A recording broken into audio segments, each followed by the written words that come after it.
Please welcome your President, Judy Shaw.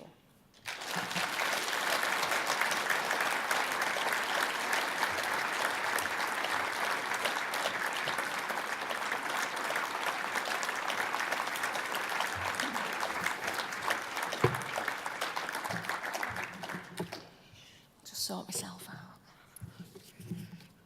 Okay, glasses are coming off on the head.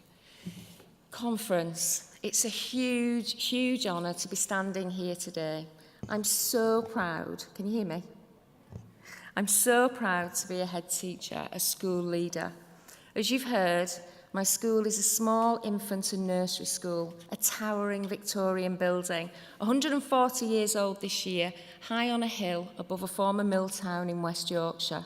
From my office window, I see street upon street of stone terraces, huge and slightly crumbling mill buildings, and the beautiful Pennine Hills beyond. It's Happy Valley indeed. It's not an academy or a MAHT, a free school, or part of a teaching school alliance, and it's not outstanding. It's good though. It's a good place to be a child, and it's a good place to be a teacher. There are those who do not recognise or value the incredible job we do in our schools and communities, and school leaders have never faced greater challenges and greater accountability. I want to say loudly and clearly now and throughout my year as president, yes, this is a difficult, challenging job, but it's a most wonderful job. Schools are such special places. They're full of activity, creativity, optimism and positivity. Sometimes it's relentless positivity. Colleagues, these are places where fully grown adults whoop for joy and punch the air when Melody finally spells was without a Z. So we give CJ a round of applause because he's climbed one rung higher on the wall bars than he did last week. We praise his confidence and his perseverance. He glows with pride, but he goes higher next time. Reggie brings his reading book and he falteringly reads the first 4 pages. It's a triumph. God bless Kipper, Floppy, Biff and Chip. He leaves festooned with stickers worn as proudly as any, I've lost it, golden medal. My favourite place in school is the reception class painting table. Oh my word, the colour explodes on the paper. Joyous abandon. Take that, Jackson Pollock. Is it a boat? Is it a person? Is it a tree? Is it a parrot? Who knows? I learned a long time ago never to actually name anything when I admired those works of art. Children can be witheringly cutting if you get it wrong or make the worst mistake ever. Admire it, but you're holding it upside down. As school leaders, we have the privilege of watching a lot of teaching and learning. You know, great teaching is a beautiful craft. When you see that moment, just that right moment, the words, the explanation, the demonstration, and then the child speaks, reads, writes, counts, jumps, sings, paints, with more confidence, more skill, and more knowledge, a life has been changed forever. It's powerful, and it never fails to move and inspire me. Lucky indeed to work in such an uplifting place. If the children and the teachers in a school are confident and successful, that's because the school is led with confidence and courage. But these are challenging, difficult, and unsteady times for school leaders, and I have my share of sleepless nights. In school over the past 3 years, we've been endlessly making cuts, paring down, pruning, reducing, restructuring, not replacing, whilst endlessly trying to raise standards, enhance provision, and extend the services we offer our families. Spring brings warmth and colour, but it's budget setting time, and in my office I feel a chill. I can't balance the budget for the next 3 years without making more savage cuts. Where do I start this time? Those in power say that more money than ever is going into our schools. That's misleading and disingenuous. The demands on that money, as we know, are greater than before. More and more school leaders are standing up and speaking out, and I thank each and every one, along with the parents, governors, community leaders and campaign groups who are standing beside them. NAHT's voice through our funding campaign has been one of the loudest and the clearest. At that small school, we've already lost one teacher and 75 hours of teaching assistant time per week. Fewer adults to give those children attention, to meet their education and welfare needs, to talk to them, to help them, and of course the workload of the remaining staff grows. The struggle to provide support for children with educational needs is heartbreaking. Services traditionally provided by the local authority, such as education psychology, health and safety, safeguarding, education welfare, behaviour support, they're now virtually non-existent, at best a skeleton service. If we want to get support for our children, we have to source this, if it exists, and pay at great cost from already stretched budgets. It's the most vulnerable children in schools who are affected. We're trying to balance what we can afford with the desperate need to provide these children with the support they're entitled to. We can't afford trips anymore. We can't afford to subsidise trips anymore, and the events that enrich our curriculum give those children the experiences that extend their ideas and their language, and our parents can't afford to pay more. We want those children to write confidently, to use adjectives and expanded noun phrases. Let's write about the sea. Oh, wait, they've never been to the seaside, and we can't afford to get them there. Is it really good enough to put some shells in the sand tray and to show them some photographs? That's a poor compromise. I hear reports that in some areas, parents are asked to support schools financially. A good education is every child's right, and it should be free. Times are hard, and in many areas, families can't do that. And does that mean they lose out? That's inequality. The drastic reduction in capital funding has meant that schools can no longer improve or enhance buildings and grounds, and many are struggling to even maintain the buildings. Leaking roofs, crumbling walls, unsuitable floors, they're becoming more and more common. Now, the government advisors tell us to photocopy in black and white and on both sides of the paper. They tell us to switch the lights off when we leave a room to save money. Recently, it was suggested that we could reduce costs by cutting the size of the portions we give our children at lunchtime. We may work in Victorian buildings, but this is not Victorian Britain. I feel like I woke up and found myself playing a part in a really badly staged version of Oliver Twist or Nicholas Nickleby. It's the 21st century, and our children deserve better.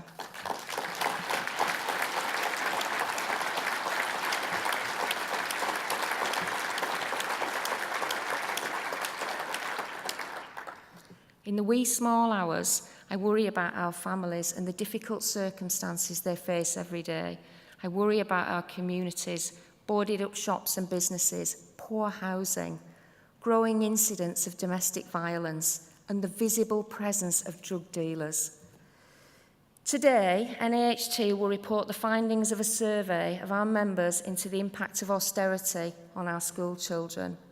Across the country, schools are supporting children who are hungry, inadequately clothed, cold, dirty, tired because they're sharing a bed and living in cramped and crowded homes with little space and few amenities.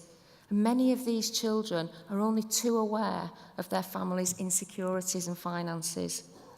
Could you concentrate on learning if your belly was rumbling, you hadn't had restful sleep, you were cold, your feet were wet, and you felt grimy? Of course you couldn't. Could you take part in lessons with interest and enthusiasm if you'd just seen your parents worried, crying, desperate? If you felt anxious, fearful, embarrassed and ashamed? No. Across the country, staff in our schools are recognising the growing needs and reacting with understanding, compassion and immediate practical support. I'm full of admiration for them, but I am outraged that they have to do it. We call upon the government to lift their eyes from those Brexit dossiers and look around them, see what's happening to our children and do the same. Recognition, understanding, compassion and immediate support. Our school is a small school, and as I stare at the figures on the spreadsheets, I can feel the threat. To those who say small schools are not viable, I say they are vital. And I will do all I can to make sure the school remains at the heart of its community as a supportive and sustaining first point of contact for families. Lots of other worries. I worry about the teachers and their workload. Will it get too much for them? Can I afford any more to invest in that so valuable CPD as their careers develop? And if vacancies arise, will I have a good number of high-quality applicants to recruit from? We have a recruitment crisis, and we are struggling to attract and retain talented teachers and leaders. Vacancies remain unfilled. This was a valued and sought-after profession. We must, and we are demanding, that the government and those who seek to make us accountable recognise this and look to themselves and their actions to see how it's come to pass. I worry, of course, lots of worries. I worry, of course, about accountability and about Ofsted. During my years as a head, I felt really fearful of looming inspections, and I know at times, I've put undue pressure on the staff in school, sometimes veering off course, introducing burdensome and ineffective marking policies, even questioning the practice in my reception class. I doubted myself and my ability to lead, and I've spoken to so many other heads about this, and it's all too common. So many have done the same. Successful, long-serving leaders losing their confidence and doubting themselves. I'm determined I won't do that anymore. Development and improvement in our school will be driven by the needs of our children and our staff in the context of our school. Those of us working in education, we don't argue against the need for accountability. There must be a system in place to ensure that every child receives a good education. That's their right. A fair and proportionate accountability system can be a force for good. It can challenge underperformance, and it can act as a catalyst for improvement. But we're in no doubt, however, that the current system is causing more harm than good. Perverse incentives, unintended consequences, sometimes unequal treatment of schools in different circumstances, and a negative effect on the workload of teachers and leaders. I applaud the work of NAHT's Accountability Commission and their report, Improving School Accountability. NAHT has actively and tenaciously sought engagement with Ofsted as they consulted on the new education inspection framework, and we've put forward constructive ideas and reasoned alternatives. Ofsted, first, do no harm, and next, work with the profession, not against us. Become a real force for good. Colleagues, in the face of these challenges, I can't be the only one who sometimes thinks that they need the strength and armour of a warrior to do the job. And I say this, in our rapidly changing education system, we have never needed our trade unions more. This is our time, and I'm proud to be part of NAHT. We're growing. There are almost 30,000 of us, and we are a community. Years ago, when I first joined a union, I wanted it to be like a battering ram, loudly challenging, critical and confrontational, and I thought that was the only way to get things done. I don't believe that anymore. There's a better way to be heard. It's not a softly approach, and it's not rolling over. It's pragmatic, intelligent and determined. Not a battering ram, more a foot firmly and insistently wedged in the door. NAHT is a modern trade union, and we are influential and respected. Our views are sought and taken into account. We're not just critical and confrontational. We deliver reasoned arguments and alternative solutions to ensure policies are founded in evidence and research rather than ideology and whim. We draw upon the experience, knowledge and wisdom of those 30,000 school leaders, those who are doing the job day in and day out, as we stand and face those in power. Our staff and national officers are ensuring that our message is heard in every conversation, every debate, every negotiation with those who set policies that directly affect the children, families and communities that we serve. NAHT is the only education leadership union with members from every phase and sector. Our councils and EDGE represent members working in early years, primary, secondary and special. Head teachers, deputy and assistant heads, middle leaders and school business leaders across thousands of educational settings. The councils and EDGE are forward-thinking. They've widened our attraction and our appeal to members. They've deepened our professional knowledge and our expertise in every sector. They've strengthened our representation across them all. I'm very proud to have been the first chair of our Early Years Council. Our discussions are lively and they're informed by academics alongside school leaders and practitioners. We've formed alliances across the sector and we've developed NAHT's policy and guidance for members. Much of my teaching and leadership experience is in early years, and of course, I'm going to continue to speak out about the importance of early years education wherever I go. The early years are the foundation on which all else is built. We're there right at the beginning of the learning journey, and what we do has a huge and lasting impact on later learning outcomes and life chances. But early years is just one piece of the jigsaw of our education system. Education is everything, and we're all in it together. I really look forward to working with colleagues across primary, secondary and special. I've got a lot to learn about their work. I'm so keen to meet our deputies, assistants and middle leaders and make sure we're doing everything we can to support and encourage them. They are the future. Here in this room, we have many dedicated regional and branch officials. You're volunteers. You give your time freely, and I want to pay tribute to your commitment and service and thank you for what you do on behalf of all the national officers. I've been a branch official for many years and supporting members can be hard. They're often demoralised, angry or hurt. And organising events and gathering members together can be frustrating, but we do it well and we will continue to do so. We stand beside members, offering support and protection, and we stand in front of them, advising, informing, motivating and empowering, so they can lead their schools with knowledge and without fear. Wherever you are across the country, whenever you meet together, remember the words of American philosopher Margaret Mead. Never doubt that a small group of thoughtful, committed citizens can change the world, for indeed, it's the only thing that ever has. Colleagues, my dad, Jack Shaw, died last autumn, weeks before his 95th birthday. He was Lancastrian, born and bred. He was born and laid to rest in the shadow of Pendle Hill. He was northern to the core. He was a socialist, he was political and extremely argumentative. He loved nothing more than a heated debate. Two things mattered to him most of all: education and trade unions. He believed that a good education is the route out of poverty, ignorance and oppression of any kind.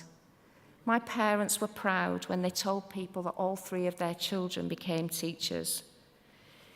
He believed in trade unions, that every worker should have a voice. He was an active member of USDOR throughout his working life and into retirement. He was a member of USDOR from the 5th of November 1949 until the day he died. He completed 69 years of service.